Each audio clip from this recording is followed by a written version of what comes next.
Berikutnya Mbak Juli, monggo diceritakan apa yang bisa memberikan manfaat bagi teman-teman dan kenapa perlu ada jaringan dan kenapa penting dibangunnya jaringan pendidikan alternatif ini. Saya kira Mbak Juli perlu juga menyampaikan. Terima kasih, selamat malam. Assalamualaikum dan Om Swastiastu. Ini juga saya kaget dapat undangan dari panitia itu berapa hari yang lalu. Ya, alhamdulillah kebetulan saya sudah bisa berdiri, sudah bisa duduk-duduk karena seminggu kemarin saya terkapar karena tipes. Dan itu penyakit yang berulang-ulang terjadi dalam 20 tahun terakhir. Jadi ya kayaknya itu sudah khasnya ya, kalau sudah pernah hidup di jalan tuh pasti nemplek yang namanya salmonella sejati, itu pasti nempel. Ya saya pertama kali kena tipoid tahun 98 waktu mogok makan, waktu tidur di Gerahadi tahun 98. Jadi itu akan terus, capek sedikit kumat lagi. Oke, nggak penting. Malam ini saya ketemu teman lama. Kita ketemu terakhir tahun 99 ya, waktu Kongres Anak Nusantara. Itu anak-anak udah gede semua. Iya, menyikapi soal pendidikan alternatif. Saya sih simpel-simpel saja. Sebenarnya balik lagi, pendidikan itu apa? Educate itu apa? Untuk apa? Kalau saya amati anjing saya, yang awal sekali nggak ngerti dia beol itu di mana, ngecret dari ruang tamu kemana, diajari bisa ternyata. Oh sekarang dia tahu kalau kita ke toilet berak ya, kadang saya ajak dia, saya duduk di toilet, dia saya ngeliatin. Oke, di sini lama-lama dia bisa loh berak di toilet. Itu saya kasih contoh yang paling ekstrim ya, mendidik anjing. Sampai saya bilang stop, sit, ya, oke. Nah ternyata kalau diamati lagi bahwa pendidikan itu kan sebenarnya untuk menghadapi masalah. Iya nggak? Kita di-educate, dibuka, itu kan untuk menghadapi semua masalah. Itu juga yang seharusnya dipikirkan, untuk apa kita mendidik anak-anak. Karena kelak dia akan menghadapi banyak sekali masalah dan dia harus bisa sendiri. Kalau yang diamanatkan dalam konvensi hak anak yang sudah diadopsi dalam undang-undang perlindungan anak, bahwa pendidikan itu memiliki tujuan satu, menghapuskan anak-anak dari kondisi kebodohan karena buta huruf, illiterate. Dua, membangun minat dan bakat anak-anak yang sudah ada sejak lahir. Tiga, mengenalkan anak-anak pada kemajuan zaman. Empat, mengenalkan anak-anak atas hidup sosial, menghargai hak asasi manusia dan gender. Itu amanat dalam konvensi hak anak yang kita juga ratifikasi, kemudian sudah ada dalam undang-undang perlindungan anak, itu pun ada dalam UU Sisdiknas. Tapi coba kita kembali lagi, benarkah itu dinikmati oleh anak-anak yang bersekolah? Saya nggak ngomong yang sedang dididik ya, yang bersekolah. Coba cek anak Indonesia, apakah dia ikut membuat aturan di kelas dan tata tertib sekolah? Tidak ada satupun anak Indonesia yang ikut bikin aturan sekolah. Cek semua sekolah. Saya tertarik tadi sekolah SMP Genteng ya, karena salah satu anak alit yang benar-benar tidak mau sekolah gara-gara sekolah di Muhammadiyah 5. Alasannya begini, saya itu kalau lagi gambar jangan disuruh nulis, suruh nulis terus. Terus saya kalau lagi gambar jangan suruh sembahyang, nanti tak sembahyang sendiri. Jadi kita sampai ngerayu kepala sekolah, maaf ya Pak, anak-anak emang gitu. Terus, oh nggak apa-apa Bu, yang penting mau sekolah. Besoknya lagi, mau Mbak mau. Saya ini seneng gambar kok disuruh nulis.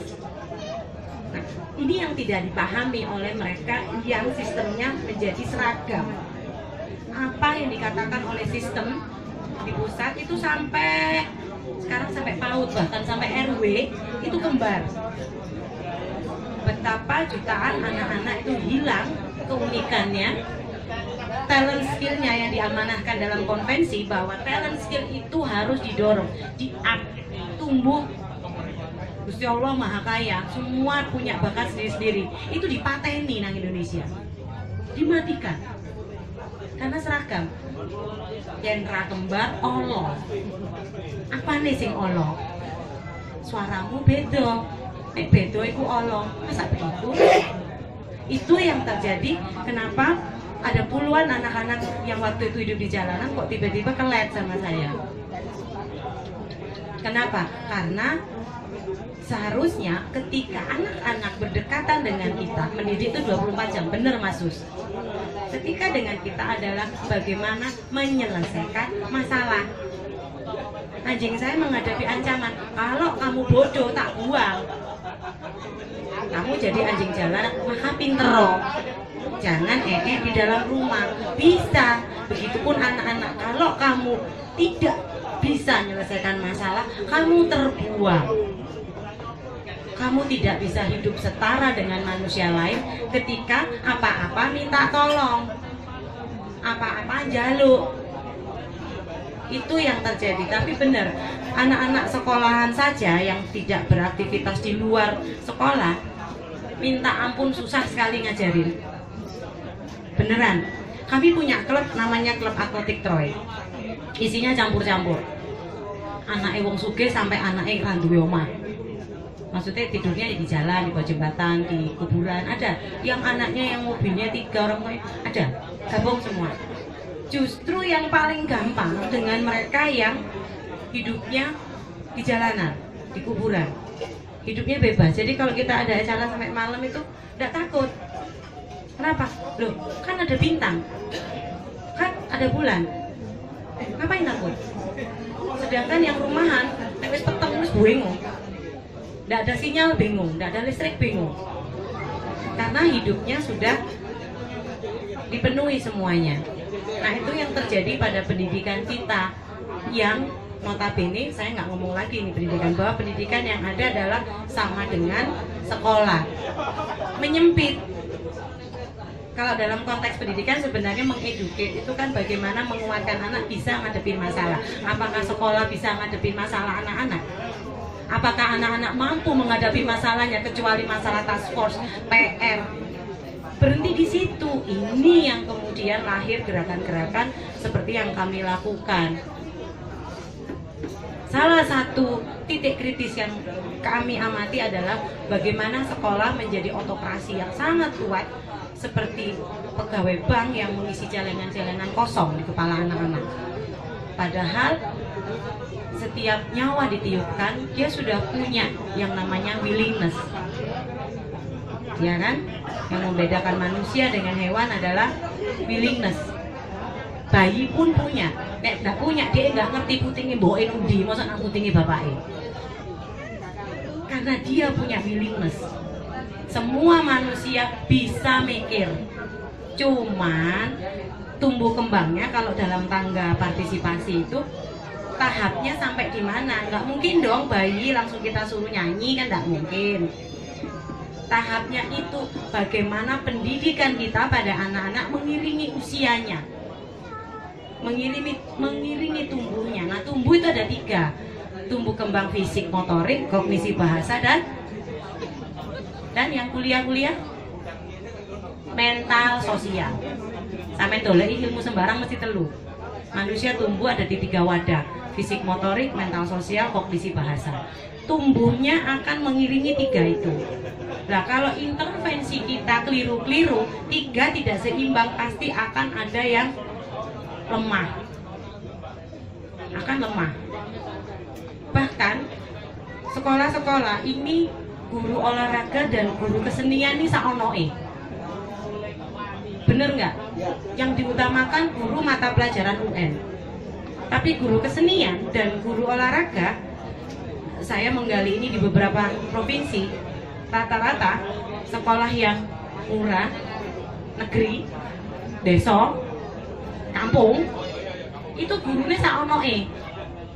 Nek pas waya olahraga, sembarang wis gurune. Ya wis lari ya. Terus dia rokokan. Sudah lari wis bal-balan. Sudah. Ya begitu. Nanti pas guru kesenian, ya gambar. Dadine gunung kabeh sak sekolahan. Oma kabeh kotak kabeh. Tidak pernah serius melihat tumbuh kembang itu ada pada sisi fisik, motorik, dan mental sosial sing dibangun kognisi tok. Dia hanya bisa berhitung, tetapi tidak kritis secara mental.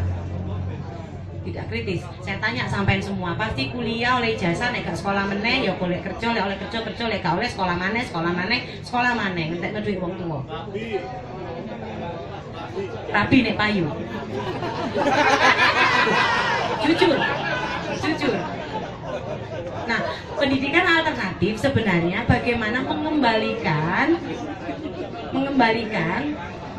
pendidikan pada tujuannya, tidak menjadi fokus pada pedagogisnya saja yang ke kognisi, tetapi pendidikan yang mengarah pada ketiga tumbuh kembang itu secara optimal, di mana salah satu syarat utamanya, prinsip utamanya adalah respect the view of children, menghargai pandangan anak. Apa iku? Diajak nyanyi, pitulasan, dikongkon nari, ada donor atau gubernur datang terus nyanyi kabeh gitu, itu partisipasi? Bukan. Tapi ketika apa yang dipikirannya tersampaikan, kemudian diambil sebagai bagian penting dalam mengambil sebuah keputusan. Bisakah kita begitu? Sering tidak.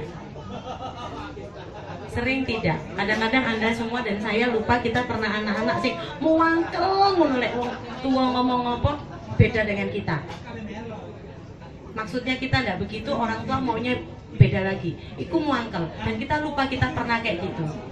Tapi malah bales kelakuan kita seperti orang tua juga, senengannya nuturi wong, tapi tidak bisa menerima pandangan orang lain. Nah, di dalam pendidikan alternatif, bagaimana anak-anak menyelesaikan masalahnya, atau bahasa kerennya andragogi, kontra dengan pedagogi.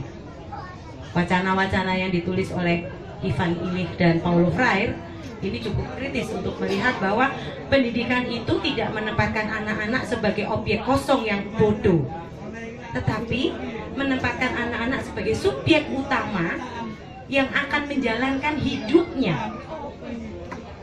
Kita, ibu, bapak, guru, ustadz, romo, siapapun adalah subjek kedua yang menemani anak-anak ini mencari jalan keluarnya. Jadi subjeknya siapa sebenarnya? Anak itu sendiri. Kita orang yang lebih rasional, orang yang sudah bisa mengukur resiko-resiko, orang yang bisa melihat peluang lebih luas karena pengetahuan kita banyak. Kita menemani anak ini merasionalkan pikirannya seperti saya mendidik anjing saya supaya bisa toiletris. Merasionalkan yang masih bodoh. Objeknya apa?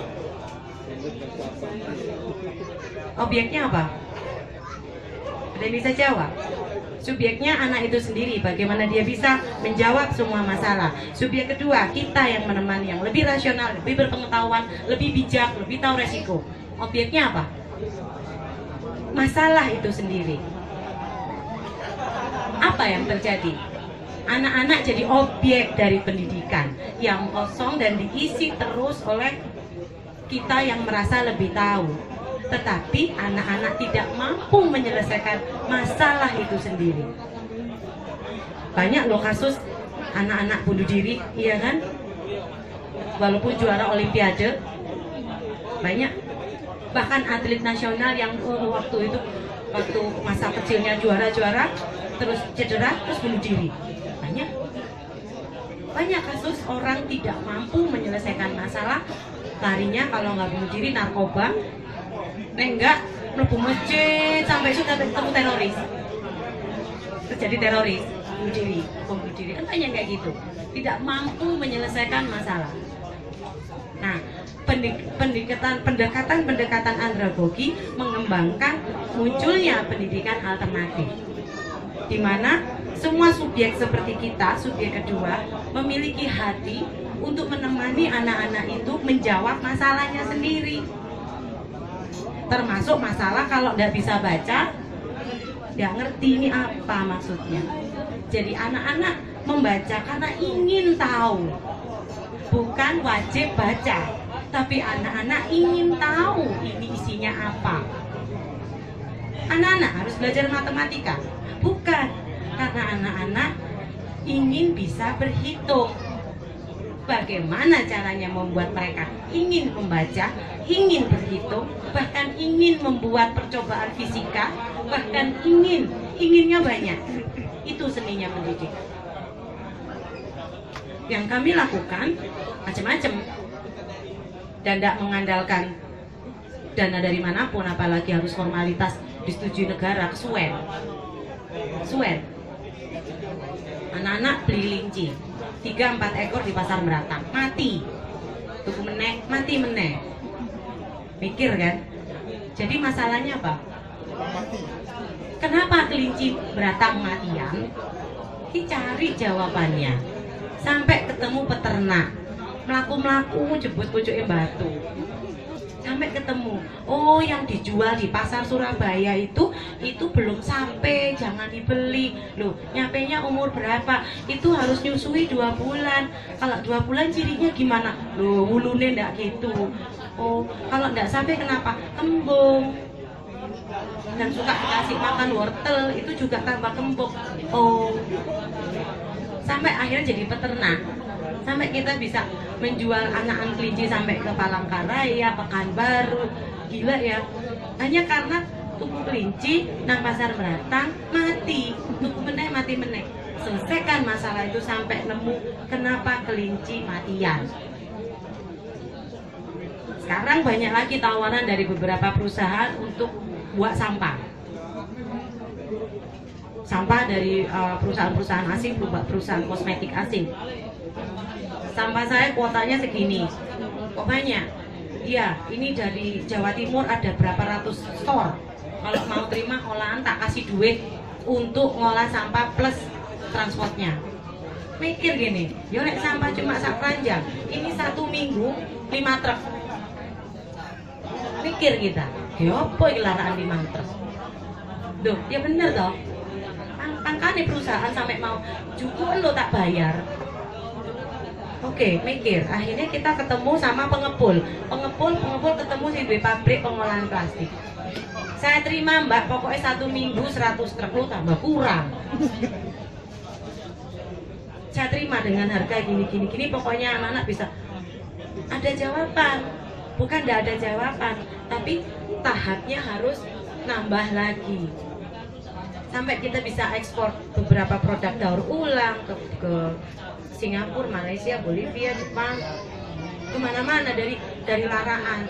Kita jual telek kelinci ke beberapa vlog pedagang bunga. Apapun dilakukan sampai LSM itu bingung tak jane alit iki lapo. Ada yang bilang kita sekarang ikut tren dodolan kembang, ikut tren apa? Enggak. Kita bukan ikut-ikutan tren, tapi kita menjawab masalah. Justru LSM-nya yang tidak berkembang. Ngelakoni opo berdasarkan PR proyek dari donor tertentu. Tidak berkembang. Saiki paling males aku kumpul-kumpul. Karena tenis kumpul nang hotel sih diomongno proyeknya. Alit sekarang bergeser lagi. Mungkin tidak ada satupun LSM Indonesia yang fokus pada olahraga, advokasi di situ. Kita menggunakan pendekatan atletik. Bukan menjadi atlet atletik, bukan. Tetapi semua manusia lahir menjalankan kinetik tubuhnya. Itu sudah atletik. Kenapa juara olahraga namanya atlet? Bukan sepak bolais. Apa? Bukan perenangis, kan bukan? Loh, iya. Olahragawan itu atlet. Dari kata atletik. Kita menggunakan pendekatan olahraga supaya kinetiknya, fisik motoriknya bisa optimal. Kalau optimal, mental sosialnya bisa bagus. Kalau mental sosial bagus, dileboni ilmu apapun gampang. Kita sedang mengamati itu, Pak. Sudah berjalan dari 2012 sampai 2016. Kurvanya naik. naik tajam dari sisi tumbuh kembang fisik motoriknya, berat badan, tinggi badan, lingkar kepala, dan resiko sakit turun tajam. Itu pun anak kuburan-kuburan juga. Kemudian yang kedua, kasus-kasus yang dialami, misalnya biasanya dalam sebulan mlebu metu polsek, ono perkara mek polsek, ini turun tajam. Kalau nggak polsek, kepala sekolah, lek kamu kamplang-kamplengan sampai bapak ibu, ini turun tajam. Itu mental sosial. Ketiga, keinginan anak untuk keep on going school ya, pengen sekolah tinggi sampai pengen kuliah naik.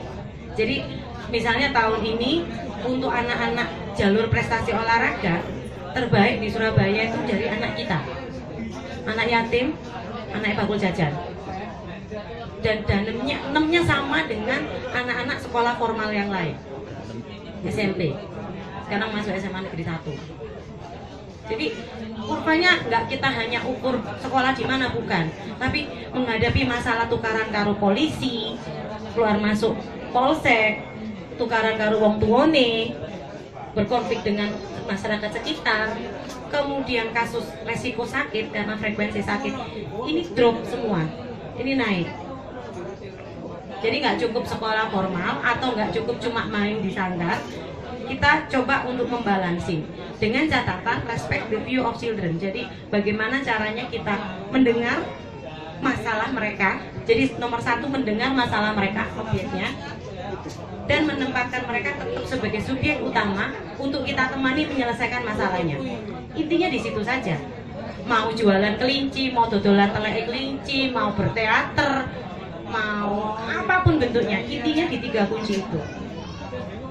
Nah, kayak mungkin teman-teman yang sudah kenal Alif bisa melihat lah karya-karyanya dan prestasi apapun. Cuman yang saya sesalkan, gerakan ini kalau di LSM tuh anget-anget tai ayam. Kalau ada proyek, anget kabeh. Proyek entek sepi dewean saya. Alif sendirian. Tapi enggak apa-apa, semoga diskusi kita menginspirasi teman-teman untuk bikin hal yang sama tanpa menunggu ini menjadi sebuah proyek dari donasi pihak manapun. Saya kira itu. Terima kasih, selamat malam.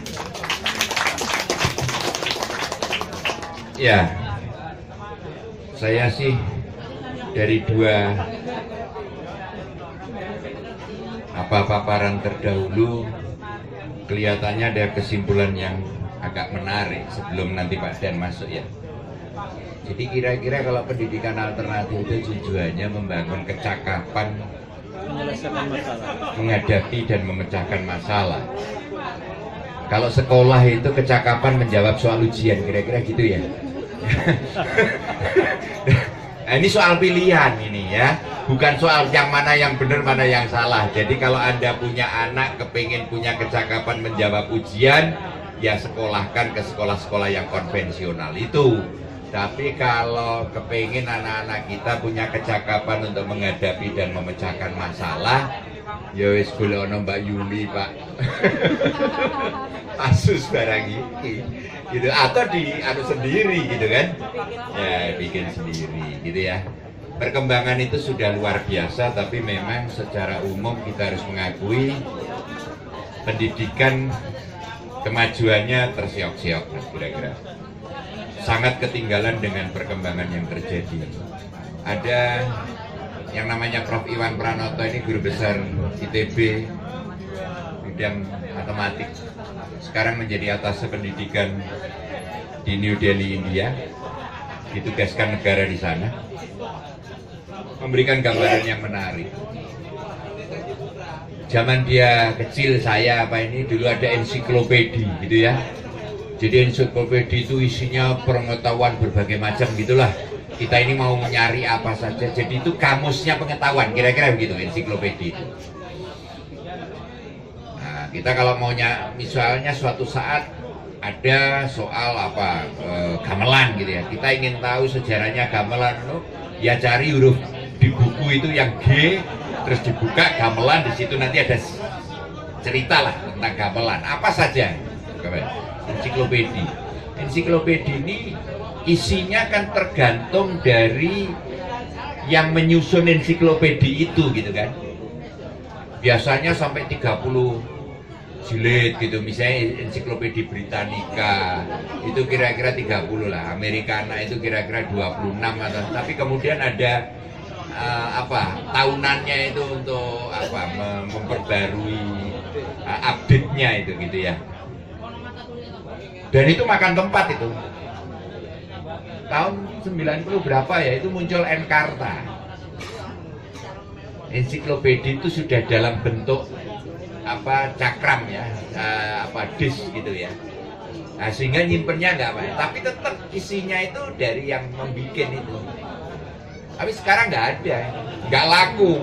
Ensiklopedia nggak laku, Encarta itu nggak laku. Sekarang orang karena sudah tinggal nyari di Wikipedia. Wikipedia itu siapa yang ngisi ya? Anda itu mau ngisi Wikipedia terserah gitu. Nanti ada ngisi di situ, ada yang lain berpendapat itu salah gitu ya. Dia betulin itu. Jadi Wikipedia itu sudah keaktifan dari masyarakat gitu.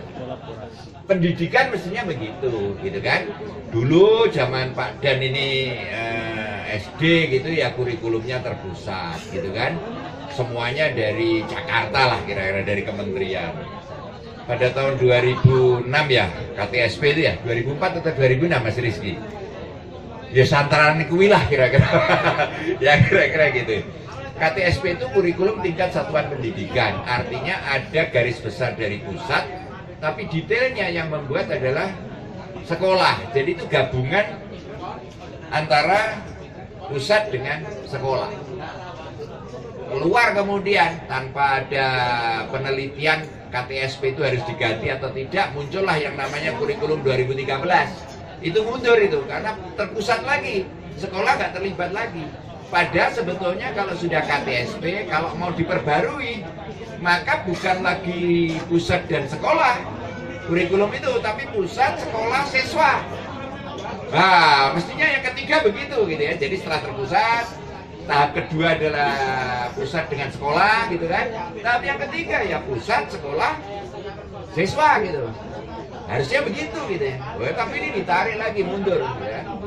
Menjadi pusat lagi gitu kan. Terus karena keburu-buru ya berantakan isinya gitu kan. Nah sekarang ciloko gitu kan, harus direvisi dan sebagainya.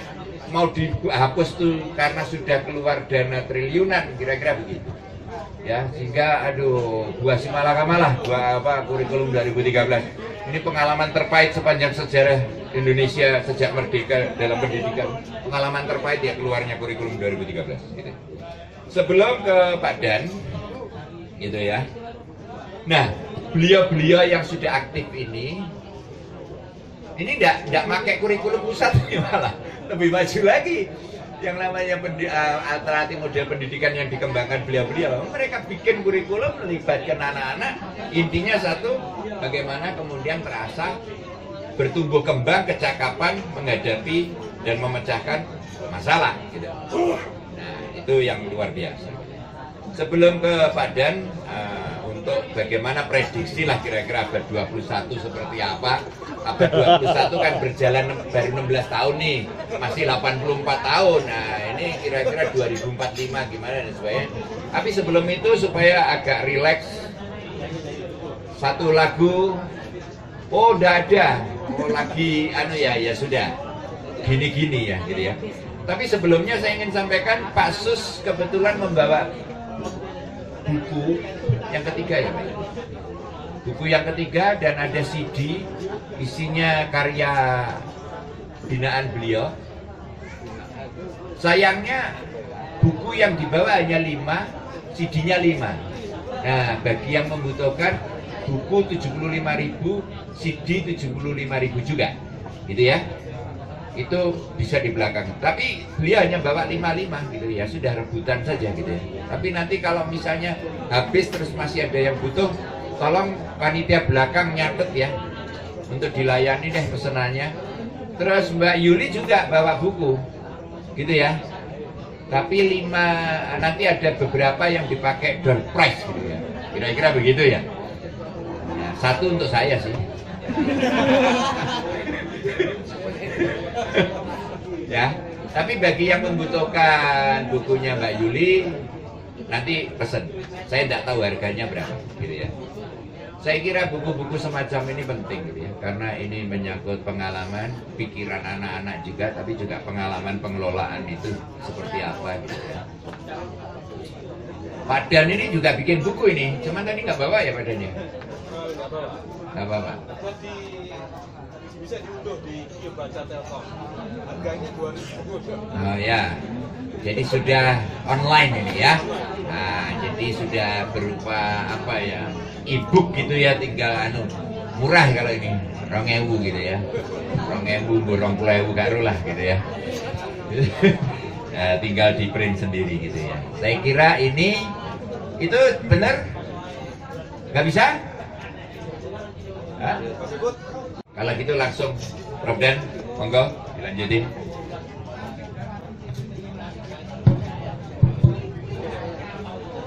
Matur nuwun Pak Sulis. Assalamualaikum warahmatullahi wabarakatuh.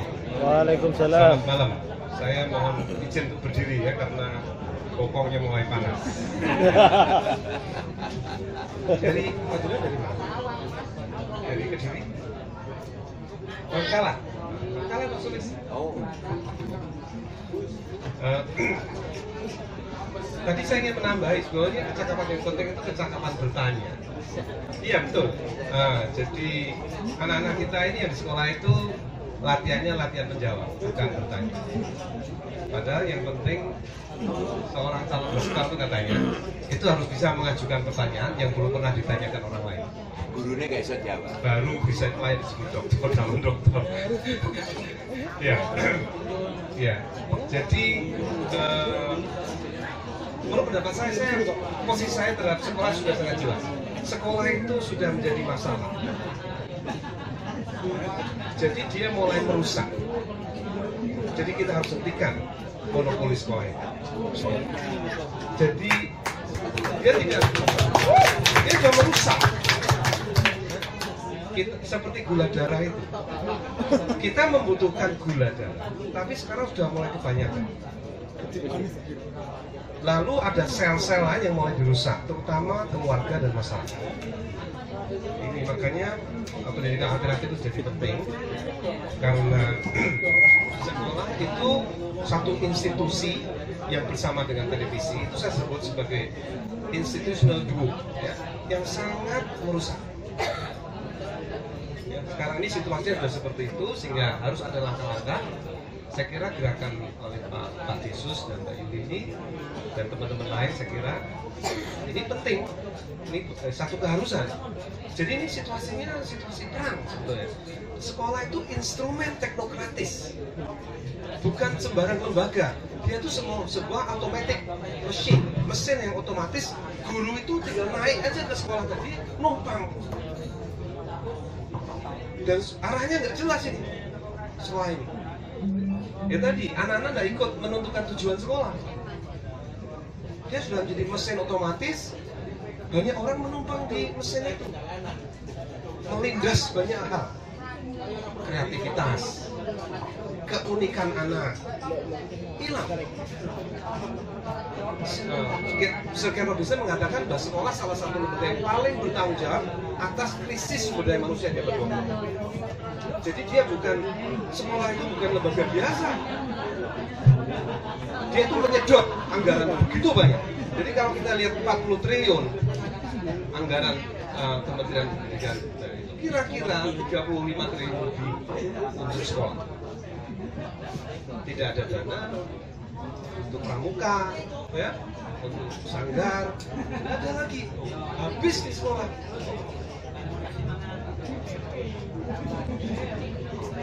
Jadi sekolah itu tidak dikehendaki untuk menumbuhkan kesadaran kritis, no, enggak. Yang dibutuhkan oleh pemerintah dan investor itu ketenangan situasi yang kondusif bagi investasi. Very economic, tujuannya sangat ekonomis. Ya, pertama melahirkan buruh dengan upah yang murah. Lalu sikap konsumtif masyarakat supaya pabrik-pabrik itu ada pasarnya, seleranya sama, dan seterusnya. Jadi itu sudah menjadi instrumen teknokratis. Jadi kalau kita pendidikan kita lihat sebagai strategi kebudayaan, nggak gitu. Karena dia sangat teknokratis, tersentralisir, ada kurikulum standar, guru dilatih menjadi profesional, ya. Anak menyesuaikan kurikulum, bukan kurikulum menyesuaikan anak, dan seterusnya. Jadi ini yang terjadi bukan proses memerdekakan. Jadi kalau proklamasi kemerdekaan itu adalah suatu pernyataan budaya dan mengandaikan satu masyarakat yang merdeka, maka sekolah itu justru tidak memerdekakan. Tidak. Terutama akhir-akhir ini. Akhir-akhir ini, ya. Mungkin 40 tahun terakhir. Jadi sejarah sekolah itu sejarah teknokratis. Ya. Kalau kita mau menelusuri sejarahnya, yang di dokumen-dokumen rahasianya itu memang agenda memastikan situasi pasar yang kondusif. Ya, jadi itu. Jadi teman-teman semua, jadi saya kira kalau saya memahami pendidikan itu sebagai sebuah proses penciptaan perluasan kesempatan belajar. Nah, kalau belajar itu tadi setuju kalau tuh artinya 24 jam dan seterusnya. Nah, belajar itu bagi saya adalah sebuah proses memaknai pengalaman. Jadi kalau pengalaman anak-anak kita makin banyak dia belajar. Dan sekolah itu sangat miskin memberi pengalaman. Dia tidak memaparkan resiko nyata. Dia tuh lingkungan yang dimanipulir. Jadi tantangan-tantangan yang penuh resiko itu tidak pernah dihadapi oleh anak secara nyata, ya, sehingga dia belajarnya sedikit. Makanya kalau dia nggak ketemu sinyal, dia mulai bingung, lampu mati dia bingung, karena memang dia sangat tidak banyak pengalaman. Nah, jadi proses belajar itu tidak pernah mensyaratkan formalisme persekolahan, tidak pernah. Ya. Kalau ada 4 kegiatan belajar yang pokok, pertama dia membaca. Kalau bisa senang membaca, ya, senang membaca. Kemudian kedua itu mengalami, praktek, mengalami lah, ya. Yang ketiga itu menulis. Tadi kalau pengalaman anak-anak di Sanggar Akar, ya, menuliskan pengalaman itu memang bagian dari belajar. Lalu yang terakhir bicara, kesempatan bicara. Kesempatan bicara, kesempatan membaca, kesempatan praktek, kesempatan menulis, itu tidak pernah mensyaratkan formalisme persekolahan. Tidak pernah. Begitu dia harus dilewatkan sekolah, maka dia menjadi layanan namanya. Kalau menjadi layanan biasanya menjadi barang langka. Berarti kudu tuku awake. Jadi dia menjadi scarce resource, bukan menjadi abundant resource.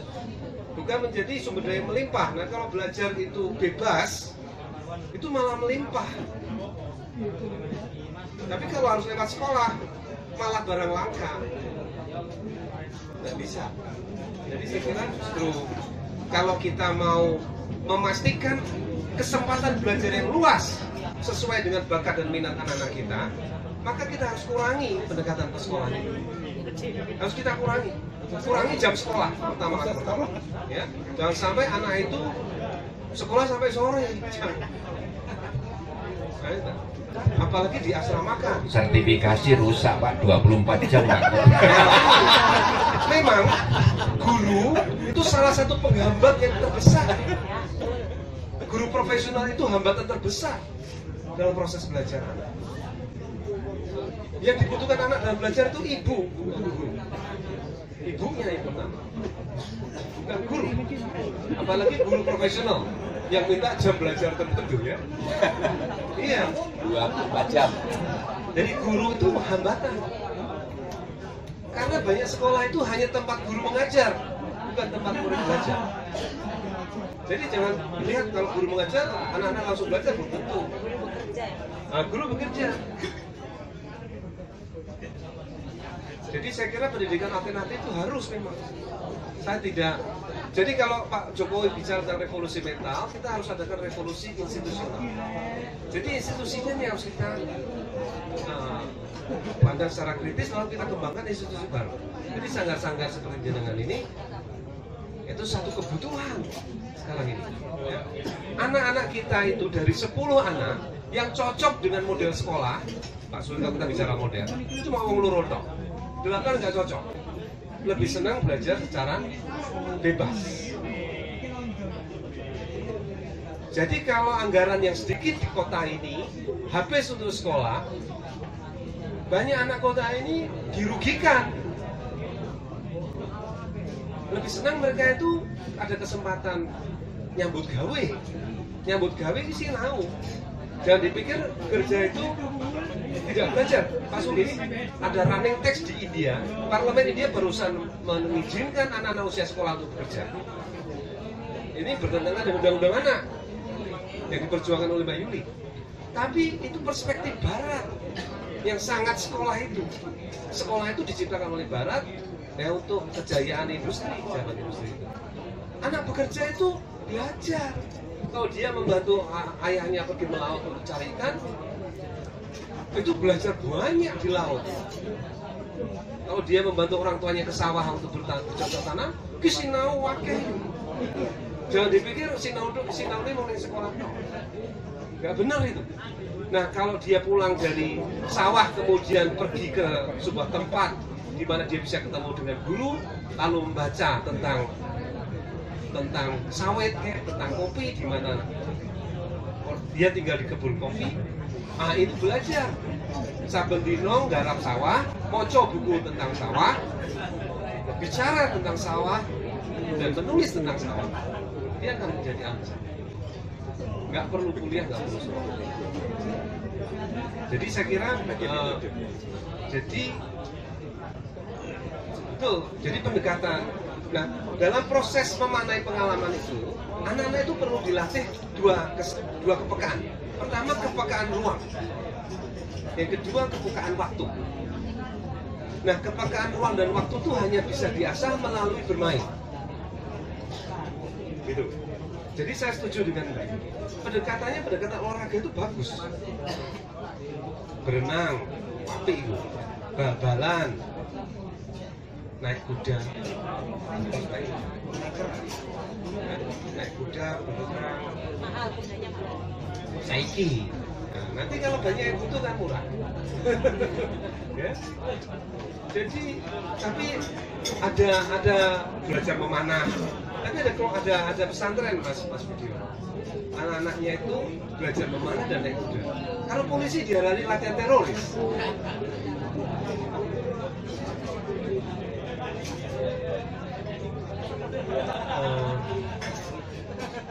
Anak-anak itu harus banyak bergerak memang.